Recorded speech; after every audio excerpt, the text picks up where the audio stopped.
northern Minnesota, Boundary Waters region, January 1879.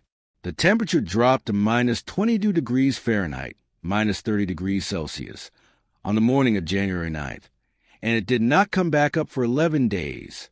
Inside the cabin scattered along the frozen tree line, families burned wood faster than they could split it. Water barrels froze solid before noon, even when placed beside the hearth. Cattle that had survived 3 previous winters didn't make it past the first week. Local oral accounts from the period describe men wrapping their children in every piece of clothing they owned and still watching their breath frost against the interior walls of their own homes. Every cabin in that settlement was cold that winter. Every cabin but one. From outside, it looked exactly like the others. Hewn pine logs, a low roof, a single chimney threading smoke into a white sky. Nothing special, nothing unusual. But inside, at 2 a.m, when the fire had been out for hours and the thermometer nailed to the post office wall read minus 31 degrees Fahrenheit, minus 35 degrees Celsius, the man who lived there was asleep, not shivering, not curled tight against the cold. Asleep, warm, on a clay bed that his neighbors had spent the last 3 months mocking. What did he understand about heat that every experienced builder in the county had dismissed as nonsense? That's what this story is about.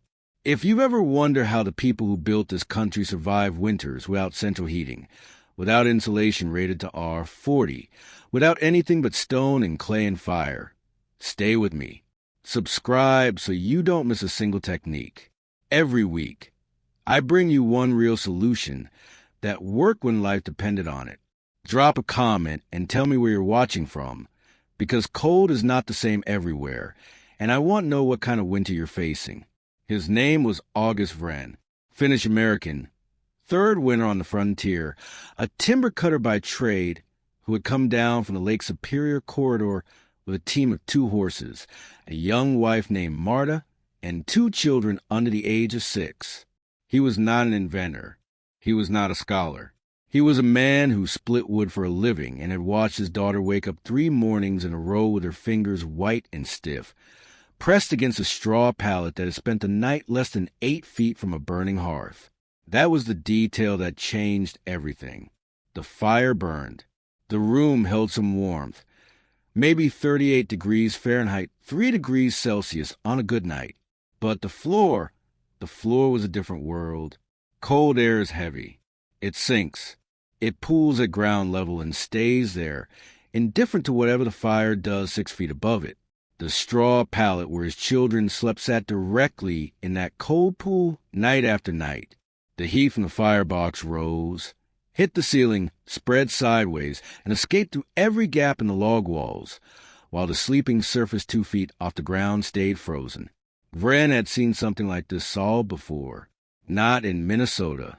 Back in Finland, as a boy, he had slept on a wide, flat bench built along the side of a massive stone oven, a Kiowa's variant his grandfather had modified for farmhouse.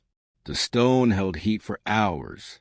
The sleeping surface stayed warm long after the fire died. He had never thought of it as engineering. He had just thought of it as the way things were done. In September of 1878, he began hauling river clay from the bank of a nearby creek. Wheelbarrow load after wheelbarrow load, carried up the slope to his cabin site before the ground froze. His neighbors watched him from a distance and said nothing at first. Then they started asking. Then they started laughing. He was going to build a bed, out of clay, attached to his chimney flue. A mud bed, said the man at the general store. He's building himself a mud bed. The laughter spread through the settlement like fire through dry spruce. But Vren kept hauling clay. To understand what Vren built, you have to understand one simple idea. The problem was never the fire. The fire worked fine. The problem was where the heat went. In a standard frontier firebox of the 1870s, the wood burned in an open hearth or a basic cast iron stove. The heat it produced went in 3 directions. A small amount, perhaps 25 to 30%, radiated outward into the room as infrared warmth. the kind you feel on your skin when you stand close to a fire. The rest rose as hot combustion gases, traveled up the chimney flue, and disappeared into the sky. Wasted, gone. Every core wood a family burned through that winter was, in large part, heating the atmosphere above their cabin rather than the floor where they slept. Vren's instinct, shaped by his grandfather's design, was to intercept that wasted heat before it escaped. What he built was essentially a raised sleeping platform, a hollow clay slab, approximately 7 feet long, 4 feet wide, and 8 inches thick, 213 centimeters times 122 centimeters times 20 centimeters, elevated about 16 inches, 40 centimeters, off the floor on a base of flat-stack limestone. Beneath the clay slab ran a single horizontal channel, roughly 14 inches, 35 centimeters, tall and 12 inches, 30 centimeters wide, that connected directly to the side of his firebox at one end and rejoined the main chimney flue at the other. Hot combustion gases, instead of traveling straight up and out of the cabin, were diverted sideways through this underground channel beneath the sleeping platform before finally being released up the chimney. The principle at work here is called thermal mass. Clay, particularly the dense, iron-rich river clay Vren used, has a high capacity for storing heat energy. It absorbs heat slowly and releases it slowly. When hot gases at temperatures between 300 degrees Fahrenheit and 500 degrees Fahrenheit, 149 to 260 degrees Celsius, pass through the channel beneath that clay slab for 2 to 3 hours during an evening fire, the slab absorbed a significant portion of that thermal energy and stored it in its own structure. The fire could die completely. The clay kept radiating warmth upward into the sleeping surface for the next 6 to 10 hours. This is not magic. This is physics. Stone and dense clay behave the same way a cast iron skillet behaves after you pull it off the burner.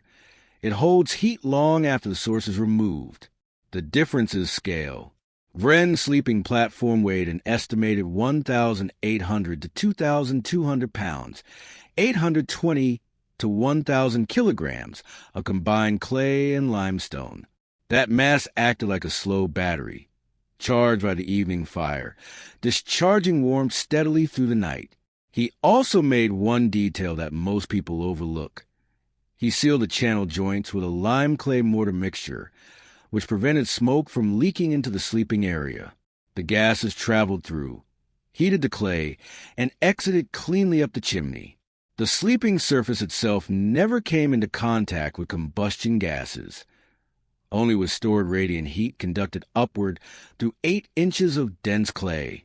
The result, on a design level, was a sleeping surface that could sustain between 78 degrees Fahrenheit and 86 degrees Fahrenheit, 25 to 30 degrees Celsius, for 7 to 9 hours after the last fire of the evening, while the ambient air temperature in the cabin dropped to the mid-40s degree F, 7 to 9 degrees Celsius, or lower by morning. His children stopped waking up with cold fingers. The neighbors, meanwhile, were still laughing. By October of 1878, the clay bed was finished. Vren had spent 6 weeks building it between his timber-cutting work, mostly on evenings and Sundays.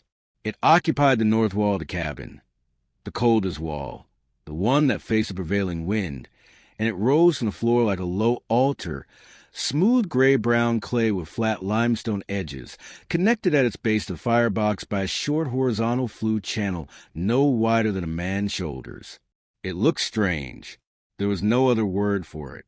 It looked like something between a kitchen work table and a grave marker, and it took up nearly a third of the usable floor space in a cabin that was already tight. That was when the serious criticism began. The most respected builder in the county, a man named Halverson, who had raised 17 log structures across the region and whose word on construction matters was treated as law, came by the cabin one afternoon and stood in the doorway for a long moment without saying anything. Then he said, "That clay is going to crack. First hard freeze. It'll split right through, and you'll have flue gases pouring into your sleeping room. You'll wake up dead, if you wake up at all." It was not an unreasonable concern. Improperly built clay channels could and did crack. Flue gas leaks were a genuine danger in any chimney system. Halverson wasn't inventing the risk. He had seen clay work fail before, in cruder applications, and the concern came from real experience. But he had not seen this particular clay, and he had not seen Vren's mortar joints. A mason from Duluth who was passing through the settlement that autumn stopped to look at the structure and offered a similar verdict, though less charitably phrased. He told a group of men gathered near the general store that Vren had built himself a smoke trap and that any proper mason would have told him to just buy a better stove. The Duluth mason was accustomed to brick fireplaces, to iron hardware, to the imported materials of the city supply chain. River clay packed by hand in a frontier cabin did not fit his frame of reference for legitimate construction. The general store owner, whose establishment served as a social clearinghouse for every opinion in the settlement, had already coined a phrase that stuck. He called it the mud coffin, and that name traveled. By November, children were repeating it. By December, when the first cold snaps arrived and Vren's smoke came out of his chimney in a clean, steady column each morning, a few people started watching more carefully, but most still assumed it was a matter of time before Halverson was proven right. The mud coffin would crack. The smoke would leak in. Vren would tear it out and admit the mistake. January had other plans. The blizzard arrived on January 7th, 1879, without much warning, which is to say, the sky did what Minnesota skies do in January. It went flat and white, and the wind shifted northwest, and everything that felt merely cold became something closer to lethal. Over the following 72 hours, temperatures fell to between minus 35 degrees Fahrenheit and minus 38 degrees Fahrenheit, minus 37 degrees Celsius to minus 39 degrees Celsius, at their lowest recorded point, based on the mercury thermometer maintained at the county land office, which local accounts on the period cite as the reference measurement for the area. The wind drove the cold horizontally through every gap in every log wall in the settlement. Chinking that held through November and December began to fail under the sustained pressure of winds gusting past 30 miles per hour, 48 kilometers per hour. Ice formed on interior walls, on the inside of walls. The families in the settlement entered survival arithmetic almost immediately. How much wood do we have? How fast are we burning it? How long can we last? The standard frontier cabin of that era, burning seasoned hardwood in an open cast-iron stove under those conditions, consumed between a third and half a cord wood every 24 hours in severe cold. Most families had stockpiled for a normal winter. Not for this. By the evening of the second day, 3 households had sent men out into the blizzard to split more wood from frozen rounds they had not yet processed. One family began burning fence rails. Vren lit his firebox at 6 in the morning and again at 5 in the evening. 2 fires, each one lasting roughly 2 hours. He fed the clay its heat, waited for the channel beneath the slab to do its work, and then let the fire die down. The clay absorbed what it needed and held it. By midnight on the second night, while the thermometer outside read minus 36 degrees Fahrenheit, minus 38 degrees Celsius, the sleeping surface in Vren's cabin measured, by his own account, using a method he described as pressing his palm flat and counting how long he could hold it there comfortably, warm enough for his daughter to sleep in a single wool blanket without pulling it over her head. He was not burning half a cord a day. He was not burning fence rails. He was not awake at midnight, feeding a fire that refused to hold its warmth. He was asleep. Stay with me through the end of this, because what the neighbors found out when the storm finally broke, the actual numbers that came out of that 3-day blizzard, changed the way this entire settlement thought about heat for the next decade. And it'll change the way you think about it, too. If you haven't subscribed yet, do it now. This is exactly the kind of story I bring you every single week. When the blizzard broke on January 10th and the settlement dug itself out, the accounting began, not in any formal sense, But in the way frontier communities always account for hard winters, who made it through, what it cost them, and whether anyone had found a better way. The numbers that emerged from those conversations were specific enough to travel.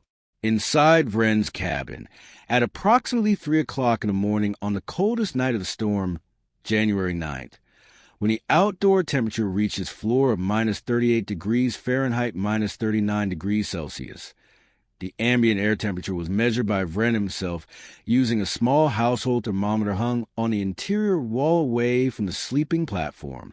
His recorded figure, noted in a letter to his brother in Michigan that was later quoted in a county historical summary, was 52 degrees Fahrenheit, 11 degrees Celsius. Not warm by any standard, but above freezing, survivable, functional. The neighboring cabins, 4 of them comparable in size and construction, all using cast-iron stoves with standard vertical flue arrangements, average interior air temperatures between 26 degrees Fahrenheit and 31 degrees Fahrenheit, minus 3 degrees Celsius to minus 1 degree Celsius, during the same period, based on the accounts of their occupants collected informally in the days after the storm. That is a gap of roughly 20 to 26 degrees Fahrenheit, 11 to 14 degrees Celsius, in ambient air temperature, in favor of Vren's cabin. But the ambient air gap is not the number that silences the critics. The sleeping surface temperature is.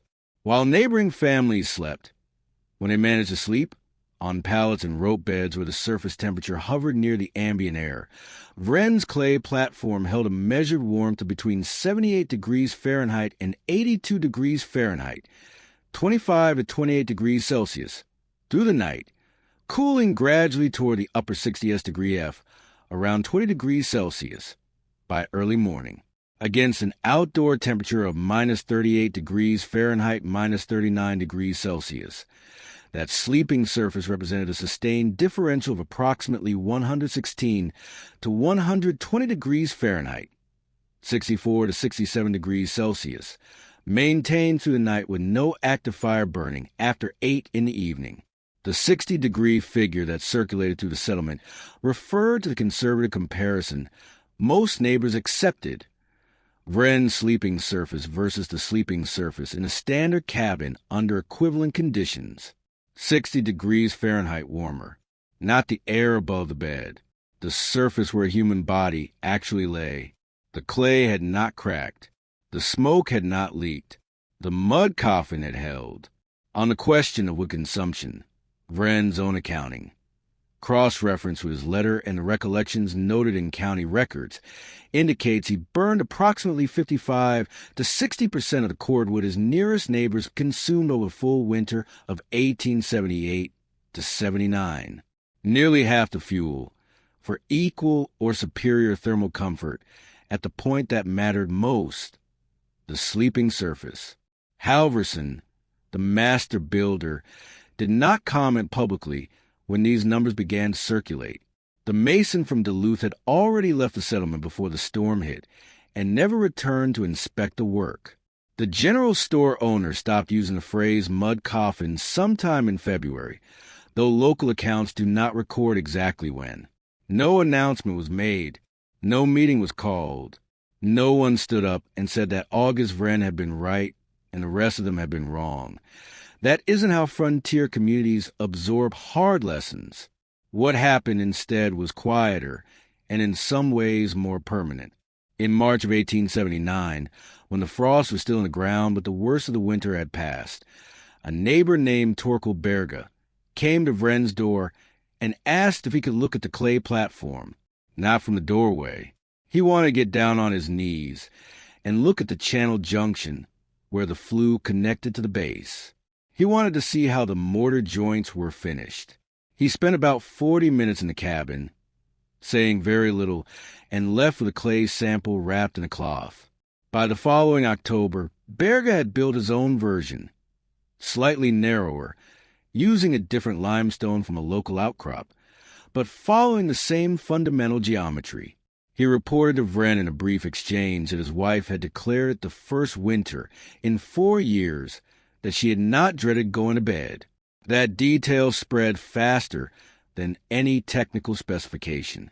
By the winter of 1881, local accounts suggest that somewhere between 9 and 13 cabins in the broader Boundary Waters settlement area had incorporated some form of thermal sleeping platform.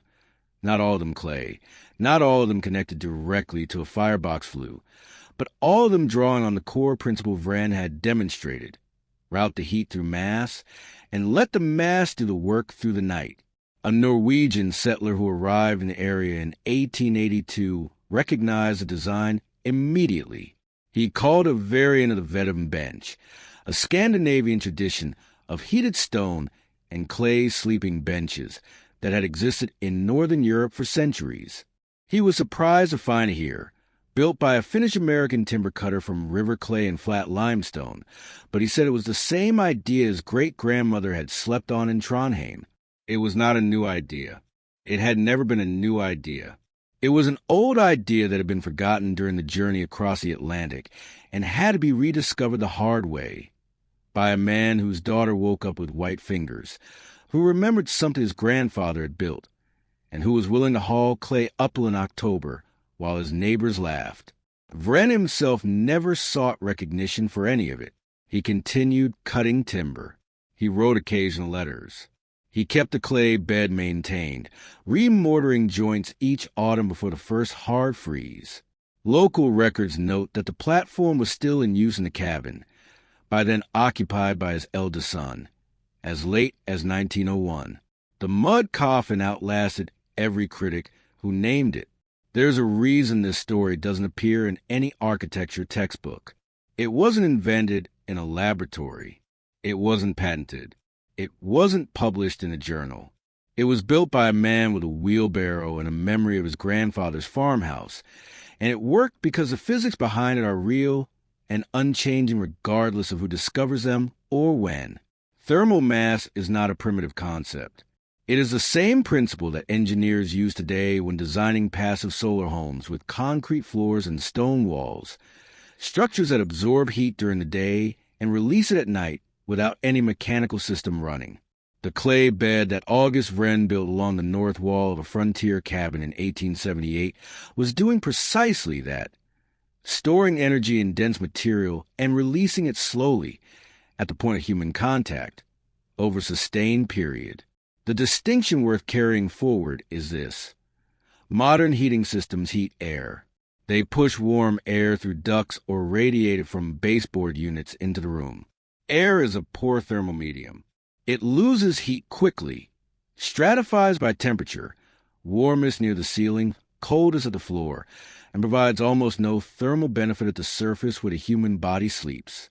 The moment a forced air furnace shuts off, the air temperature begins falling. Vren's clay bed heated a surface, and surfaces are what the human body actually responds to. Contact warmth, the warmth that moves directly from a material into skin and clothing, is physiologically far more effective at reducing heat loss from the body than ambient air temperature at the same level. This is why a 78 degrees Fahrenheit, 25 degrees Celsius sleeping surface in a 52 degrees Fahrenheit, 11 degrees Celsius room felt warmer and was more survivable than a 60 degrees Fahrenheit, 15 degrees Celsius room with a cold wooden floor and a cold rope bed. The frontier settlers who laughed at the clay bed were not stupid. They were working from the conventional logic of their time and place, which said that more fire meant more heat, and a bigger stove was always the answer. Vren questioned the logic, not because he was a visionary, but because a specific, concrete problem, his daughter's cold hands, demanded a specific, concrete solution. That is how vernacular engineering actually works, not through genius, through necessity applied to memory applied to available materials. River clay, flat limestone, a flue channel, a memory of Finland, 11 days of brutal cold as the proving ground. The mud coffin warmed a family through the worst winter in local memory and went on to warm that family's children and the families beside them for another 2 decades. There is no better review than that. If the story stayed with you, if you found yourself thinking about your own home, your own heating, your own cold floors, leave a like and subscribe. Every week I bring you one technique like this. Real, tested, old enough to have been proven by crisis. No fluff, no filler, just the solutions that worked when the temperature dropped and there was no other option. And before you go, drop a comment. Where are you watching from?